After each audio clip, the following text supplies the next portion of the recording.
All right, I don't want to make you feel old because you still look young. 20-year anniversary of your first IndyCar win here at Road America. What comes to mind, my friend? I still remember the relief of actually winning a race, because I'd found so many ways to screw up races. Toronto springs to mind with a massive lead, not many laps to go, but I was going to crush them, and I crushed the car against the wall. So that wasn't good. But yeah, even going back to the year before with the Hogan car, taking the lead in the pit stops and coming out on a drying track and whacking the wall in turn 2. I wasn't aware it was a yellow. It was a full course yellow. That is my excuse. But yeah, that was it. It was relief and a horrendous hangover for about a week after the party. So some things don't change. That's good.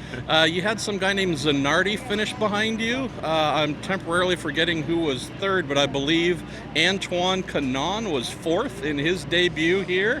A good little pack you had to get in front of. I think PT might have been in there doing something mischievous. Yeah, if I remember, Michael was the guy we felt we were racing. Okay. But he was on Goodyear's, and I think after the last stop we were pretty certain we were kind of so far in the lead it was really up to me to screw it up again, which was perfectly plausible. But he had a problem with 2 laps to go, I think, or something, blew a tire in the kink of all places. But it was just one of those races. It was once the first pit stop was out of the way, we knew we were fast enough. If there wasn't a yellow at the wrong time, all that stuff, and I didn't screw up, like I say, we would be okay.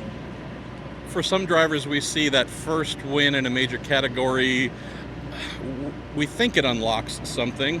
Is that BS or not? Because you started getting more of those wins afterwards, for sure. Yeah, what Barry Green always said to me, look man, you win one, you'll win a few. And it was just that realization of, that's how you win a race. I'd won races in other categories, but it was a kind of, that's how you do it. There's no magic to it. So we went out, I think we did it the next week again. Was it the next week? I think it might have been in Vancouver. Or a couple of weeks later, it was the next race. If not, we're going to change the Wikipedia page to have you the winner the following week in Vancouver. Which was good, because that was the Marlboro Pole Award week. And we won a load of money. And Herta won from the pole the following week, and he got like 10 grand or something. And you weren't driving the Marlboro sponsored car, were you? No, the guys from Marlboro were a little sheepish when they handed that check over. But, no, it was really just unlocking it. Just unlocking that thing of, okay, that's how we do it. And we went on, and I think we finished third in the championship that year. But that gave me the confidence to sort of fight the Zanardis and the Vassars and the Michaels week in, week out. And Greg on the ovals, and I just I felt, all right, I can do this now. So the last question is probably the easiest of all. 1998 kart IndyCar, beautiful 2.65 liter turbo V8s. Custom wings for a place like this, grippy tires.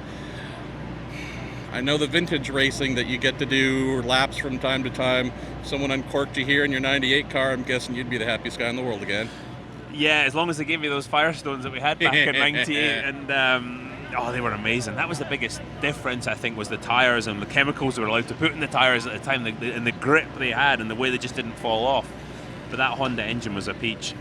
It drove like a normally aspirated engine. It had this very clever 9th butterfly system that kept the boost up, and you just never had to use gears. We had so much torque, and it was a wonderful thing to drive. So I'd love a go here again. It's funny, Simmons and I were talking in engineering between sessions. I said, fancy stealing these cars, go for a burn and see what we can do. It'll probably only take us a couple of laps before our necks give out, and we can give them back if they're still in one piece. So this is one of the gem of a track, absolutely. And I've always felt sort of a real thrill that my first win came here. 20 years, hard to believe. Thank you, it brother. is. Thank you.